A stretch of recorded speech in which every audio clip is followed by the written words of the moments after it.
Scoop It.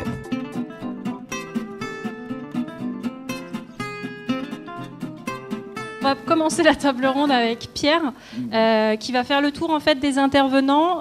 Je rappelle le sujet, ou du moins la thématique globale de la table ronde, les 1001 facettes de la curation.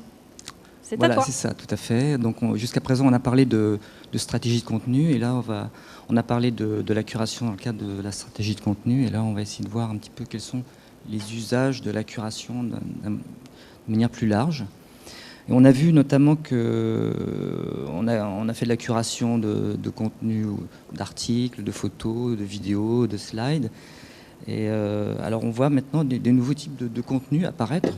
Par exemple, on voit la curation de produits. Donc on a Vincent Redrado là, qui va nous parler de ce nouveau type de contenu. Alors bonsoir à tous. Effectivement, je suis bien évidemment d'accord avec toutes les personnes qui ont pu parler ce soir. Nous, aujourd'hui, chez The Tops, on était parti d'un constat assez simple, qui est le même finalement que sur l'information. Aujourd'hui, il y a des dizaines, des centaines, des milliers de sites e-commerce qui proposent tous plus ou moins la même offre. Et on pensait que cette offre, finalement, il y en avait tellement qu'elle était plus accessible, qu'elle était perdue dans la masse, et que pour finalement trouver un produit, on passait que par Google ou que par des comparateurs, mais sans vraiment trouver le produit différent, le produit unique. Donc nous, finalement, ce qu'on fait, on fait de la curation e-commerce. Et pour faire ça, par contre, il n'y a pas du tout de techno, on utilise des experts.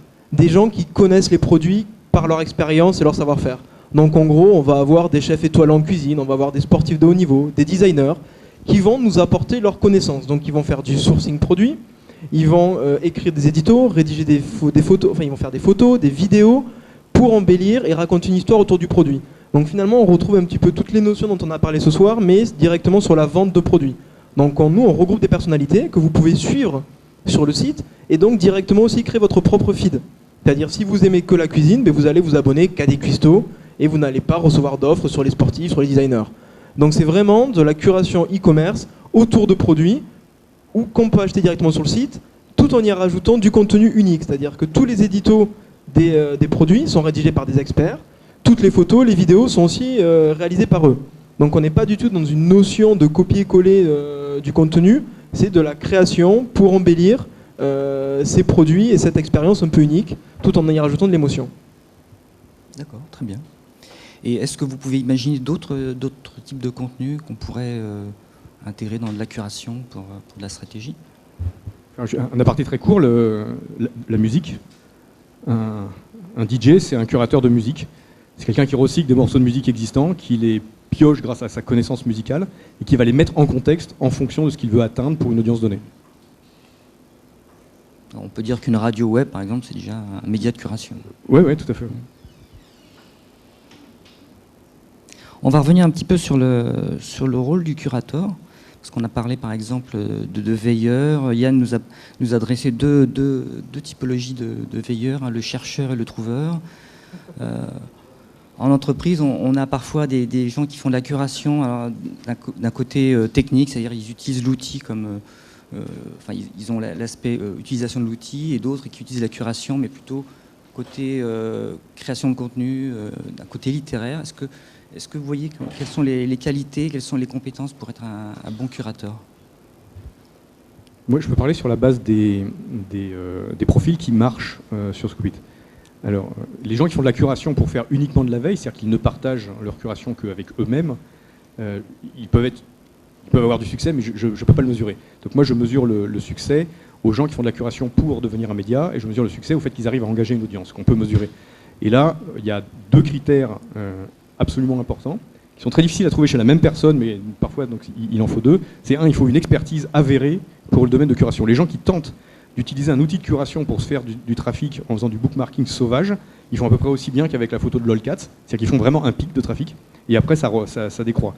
Par contre, les gens qui sont engagés avec un niveau d'expertise certain sur leur domaine, là on devine, on voit naître de l'expertise, de la stickiness, de la récurrence, et donc ça c'est absolument indispensable. La curation c'est beaucoup plus facile que la création, ça coûte moins cher, ROI, mais c'est pas facile quand même, il faut vraiment un engagement sur son sujet qui est vraiment substantiel. Et la deuxième chose, il faut être capable de partager, c'est-à-dire que la curation, ensuite, il faut la sortir et aller l'exhiber. Il ne faut pas attendre que ce soit justement Google tout seul qui vienne la trouver, donc il faut aller l'exhiber, il faut avoir cette capacité à brancher sa curation sur un certain nombre de vecteurs. Et nous, on voit des curateurs qui sont très experts et peu connectés, d'autres très connectés et peu experts. Et ceux qui explosent, ceux qu'on voit passer le million ou les 2 millions pour certains de vues sur une page, en général, c'est des gens qui à la base sont correctement connectés sur l'un ou l'autre des médias sociaux et qui par ailleurs ont un niveau d'expertise certain par rapport au domaine de curation. Et moi, pour compléter le témoignage, lorsque je parle de Scoopit à un client, à une entreprise, je vois bien cette lumière s'allumer, soit d'un côté contenu. Les gens se disent, bah oui, génial, un outil qui va me permettre d'avoir une certaine exhaustivité, ou en tout cas un contenu élargi au-delà du mien, donc qui vont venir côté peut-être les plus calmes. Et puis ceux qui... la lumière s'éclaire avec le côté techno. Le côté, tout ça permet facilement de regrouper les éléments en cliquant sur tous les différents réseaux en une fois, de pouvoir diffuser. Voilà, il y a ce côté quand même techno qui est utile, pratique et qui permet aussi d'accélérer. Et donc là, on va être plutôt, pour ceux qui sont un peu nerveux, les satisfaire avec un outil qui va permettre d'aller vite pour publier à beaucoup d'endroits. Voilà, c'est aussi une forme de ROI. En fait, il n'y a pas de réponse à la question qu'est-ce que c'est un bon curateur, parce que ça dépend de ce qu'on cherche à faire. Il y a des curateurs qui collectionnent pour le plaisir de collectionner, comme des gens qui collectionnent des timbres, qui ont un certain succès d'ailleurs avec ça. Ce sont des collectionneurs. Bon. Il y en a qui curent parce que, je sais pas si cure, c'est pas un joli mot, qui curatent, qui curaient, bon. Enfin, qui font de la curation. Il faudra trouver un terme plus joli d'ailleurs. Parce qu'ils font justement de la veille sur un sujet qu'ils maîtrisent. Il y en a qui font de la curation parce qu'ils cherchent des contenus pour alimenter un blog. Il y en a qui font de la curation parce qu'il faut s'intéresser aux autres avant qu'on s'intéresse à soi. Voilà, ça dépend de l'objectif. Et il n'y en a aucun qui soit bon ou mauvais, c'est chacun son objectif. Mais justement, pour rebondir, ce que je trouve intéressant et dont on a peu parlé, c'est la curation. Et le bon curateur à mes yeux, c'est quelqu'un qui va être transparent. C'est-à-dire qu'aujourd'hui, une personne qui va faire un lien direct entre sa personnalité et le contenu ou les produits ou peu importe ce qu'il va partager, ça va de suite être beaucoup mieux compris. C'est-à-dire quelqu'un qui sort de son domaine et donc effectivement on retrouve toute cette notion d'expertise, va avoir beaucoup moins de crédibilité et donc va être moins suivi et il va avoir des réactions en chaîne. C'est vraiment cet aspect de transparence et donc expertise et passion qui va aussi apporter de la valeur à la curation et au curateur en direct. D'accord. Donc, est-ce que le curateur pourrait devenir une profession? C'est-à-dire que, est-ce que c'est pour être un métier? Est-ce qu'il y a une demande au niveau des entreprises pour trouver des bons curateurs? Est-ce qu'il y a des formations pour ça? Je sais que par exemple Robinhood aux États-Unis a lancé des cours de curation en ligne. Donc, est-ce qu'un jour on pourrait voir le métier de curateur reconnu? Robinhood, c'est un grand évangéliste de la curation. Comme son nom l'indique, il est italien. Il fait ses cours en ligne, donc en fait, il les fait à partir de Rome, mais c'est aux US qu'il a l'essence de son audience. Moi, j'ai pas vu encore de curateur professionnel chez nos clients. Par contre, tous les utilisateurs de la plateforme pour faire de la curation sont des professionnels, soit du community management, soit de la veille, soit du marketing. À chaque fois, on tombe sur l'un de ces cas-là. Donc, ce sont déjà des gens qui sont professionnels, et puis c'est simplement une espèce de morphisme tranquille de leur acte. Ils se rendent compte que il faut un petit peu s'outiller, il faut un petit peu s'organiser, il faut oser appeler, mettre un mot sur ce qu'on fait. Je n'ai pas vu encore de catégorie totalement fraîche arriver. Par contre, petit détail, j'ai vu des cours de curation donnés dans des ESC, dans des écoles de commerce. Donc, je pense qu'il y a un pas qui a été franchi. Un Sylvain m'a appelé pour donner des cours, c'est comme ça que je suis au courant. Et voilà, on ne peut plus nier que le recyclage ou la réutilisation ou la remise en valeur de contenu existant soit un acte professionnel. Mais la profession en soi, je ne l'ai pas vue telle que. Alors, moi, ce que j'en ai vu, puisque j'en ai même managé, donc c'est effectivement des gens qui font ça dans des entreprises, dans des équipes, et qui font autre chose aussi, parce que c'est une des composantes du community management. Alors, c'est community management qui veut rien dire d'ailleurs, parce qu'il y a 150 000 profils à l'intérieur, mais alors maintenant, est-ce qu'en période de crise économique profonde, comme on est en train de vivre en ce moment, on va mettre des millions de dollars sur des curateurs? Je pense pas, mais certainement que dans les agences, il y a des besoins, parce que les clients ont des besoins dans ce domaine, et la limite, c'est que justement, ils ne peuvent pas embaucher des gens qui font que ça, mais il faut qu'ils en fassent, et ils le font mal. parce que ça demande un savoir-faire, d'abord ça demande à être connecté. Et ça, c'est un des gros soucis qu'on a dans les équipes de community management, c'est qu'on travaille avec des équipes à zéro, quoi. À zéro follower, zéro popularité, zéro tout. Et j'avais un truc dans mes slides, mais je l'ai enlevé, c'est on arrive, c'était dans les zombies justement. Les zombies finissent souvent par s'auto-retweeter. Donc ils sont une petite équipe de 5-10, et comme ils connaissent personne, ils se tweetent eux-mêmes. Comme ça génère une certaine activité autour de la marque. Je ne citerai pas de nom, hein, mais il y en a plein qui font ça. C'est normal, parce qu'au bout d'un moment, c'est un peu angoissant, quoi. On crée des contenus, on a envie de les partager. Et souvent, ils sont bien en plus, hein, c'est même pas qu'ils ne sont pas bien. Ils sont intéressants avant d'être intéressés et tout. Et ça ne marche pas. Il manque juste un truc. Il manque un peu la caisse de résonance derrière. Et ça, eh bien oui, il y a certainement des places à prendre dans les agences dans les années qui viennent. Ceci étant, je connais un exemple, pareil, on ne va pas citer pour ne pas lui causer de tort, de quelqu'un qui est un curateur, je dirais, entre guillemets, professionnel. Il a justement sa spécialité, c'est d'avoir développé un compte sur un des sites comme ça de façon assez exponentielle.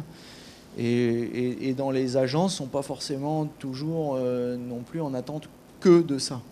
Mais c'est vrai que quelqu'un qui sait faire ça à un niveau et pas seulement sur un seul réseau, parce que aussi c'est un peu limité, mais de savoir faire ça sur LinkedIn dans un contexte B2B, de savoir faire ça ou sur Viadeo dans un contexte B2B aussi sur une autre géographie, ou sur Twitter, ou sur Scoopit, ou dans Scoopit à l'intérieur d'un site, comme on l'a vu à La Poste par exemple, ou chez Orange. Ça a une valeur dans une agence. Donc je pense que ça deviendra certainement une des spécialisations du community management. Est-ce que c'est suffisant pour faire vivre un homme ou une femme? Peut-être pas. Mais c'est une spécialisation importante. D'accord. Juste pour compléter, c'est vrai qu'il y a ce côté croisement des données, des informations, des sources d'informations. Pour donner des cours au sein de l'école Sud-Web, je vois les étudiants, quand on leur dit d'écrire un article synthétique sur un sujet, une thématique, ils ont du mal à aller chercher les informations, simplement utiliser correctement le moteur de recherche déjà, et surtout à aller croiser les informations, un article qu'on a trouvé sur la Tribune, un tweet qu'on a trouvé sur Twitter, un groupe événement, un événement qui a été créé sur une page Facebook. Ils ont du mal justement à être dans cette démarche assez élargie de recherche d'informations. Donc cette partie curation, ce côté savoir-faire, c'est quand même quelque chose qui n'est pas non plus inné, et il faut pas mal de pratiques pour pouvoir y arriver. Et donc c'est vrai qu'on est obligé de passer par des étapes très basiques de comment trouver l'information, où aller la chercher, quels mots-clés, quelles requêtes mettre en place, et ainsi de suite. Donc, c'est rigolo que tu utilises ça, parce que la première population qui utilise Scoopit, c'est bien évidemment des gens dans le marketing. La deuxième population, c'est dans l'éducation. Et on a une très très forte population dans l'éducation. D'une part, des profs qui utilisent pour faire la curation de leur contenu qu'ils veulent livrer, mais aussi pour apprendre aux élèves à être des trieurs d'informations. Justement, l'intérêt d'un Scoopit, c'est que c'est le côté facilité, justement, adhésion à ce côté curation qui n'est pas forcément évident en passant par le croisement des données. On va sur un seul outil où on a la possibilité de tout faire à un seul endroit. C'est peut-être la vulgarisation de la curation. D'accord. Bon, il nous reste combien de minutes? Un peu moins de 5. Donc. Alors, Yann, ce matin, tu as écrit un billet sur le Big Data. Et le Big Data, on retrouve quelques analogies de la problématique de la curation avec le Big Data. C'est-à-dire qu'on a les 4 V d'IBM, c'est-à-dire la volumétrie, la variété, la vélocité et la véracité. Et on retrouve donc cette problématique. Et notamment, en Big Data, il y a un profil qui est très recherché, qui est le Data Scientist. C'est un statisticien qui arrive à détecter dans la masse de données le signal, à retrouver l'information en fait dans la masse de données. Est-ce qu'on pourrait considérer que c'est un curateur de données? Oui, c'est mon petit cerveau en haut à droite. Oui. Oui, c'est forcément oui, on peut dire que c'est un curateur. Je sais pas, je n'avais jamais réfléchi à ça. C'est certain. La volonté d'utiliser les données correctement dans les entreprises, c'est pas quelque chose de nouveau. On a eu les Executive Information Systems, c'était dans les années 80, fin des années 80. Donc ça remonte déjà très très longtemps, parce que des données, on en a déjà depuis longtemps. Elles n'étaient peut-être pas accessible aussi facilement. Enfin, ça dépend de qui. Ceux qui avaient accès au système d'information y avaient accès. Mais c'est surtout... Et c'est vite fait d'être dépassé par des données. C'est pour ça que finalement, ça n'a pas grande importance. Ce qui est important, c'est de savoir comment les manipuler et comment les présenter.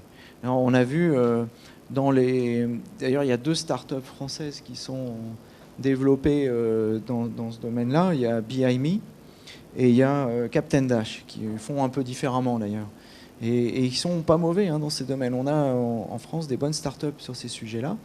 Et il y a encore beaucoup de travail, mais effectivement, il y a tout un boulot de présentation des données et des tableaux de bord pour pouvoir les utiliser, mais en amont, un énorme travail d'analyse des données. Au début, déjà la curation. Bon, alors quand on utilise ce mot, déjà les gens ils ouvrent les yeux là encore. Donc moi je parle plutôt d'agrégation de contenu. Voilà, déjà ça passe un peu mieux. Non, on est au tout début. Moi qui vois des dizaines de clients tout le temps, je raconte le début de l'histoire. Il faut imaginer dans les entreprises, on en est encore à s'envoyer les fichiers Excel sur les bases de données. Donc le big data, du concept à la réalité, il y a beaucoup de chemin, beaucoup de temps. Les organisations, les entreprises sont compliquées, les gens sont en vacances, en RTT, machin, donc les informations passent pas. De faire des choses basiques, c'est déjà compliqué en entreprise. Alors tant mieux parce que ça fait vivre les agences. Donc moi j'adore. Mais l'avenir, si les gens arrivent à faire ça, à monter des mécaniques de curation dans les blogs, voilà, déjà on aura fait beaucoup. Il y a quelques exemples. Je souhaite à Marc qu'il y en ait des milliers et qu'il soit riche, mais je pense qu'il est aussi au début de l'histoire. Ouais, je suis d'accord. Il y a beaucoup de gens qui s'envoient des fichiers Excel et c'est bien. Ça fait marcher les vendeurs de stockage de messagerie, mais je crois qu'il y a un vrai travail de fond à faire on parle d'improbabilité, sur l'utilisation, ou plutôt la future non-utilisation du mail. Parce que, alors c'est tout le pari qu'a fait Atos. J'étais très déçu parce que, en fait, ils ont un peu freiné la manœuvre, et du coup, finalement, ils sont peut-être plus bien sûrs qu'ils vont supprimer le mail. Et c'est dommage parce que au moins ça a le mérite d'être courageux et de renforcer l'usage du référentiel en entreprise. Les usages des référentiels sont très mauvais, et puis on a tendance à utiliser ça de façon égoïste. Chacun crée son référentiel, il y en a 150, donc finalement il n'y a pas de référentiel et on recommence toujours et sans fin. C'est un sujet que XWiki connaît bien, puisque leur but c'est justement de faire des référentiels qui sont collaboratifils. Et alors je suis d'accord avec Laurent, c'est la préhistoire, mais notre métier justement c'est de faire sortir la préhistoire.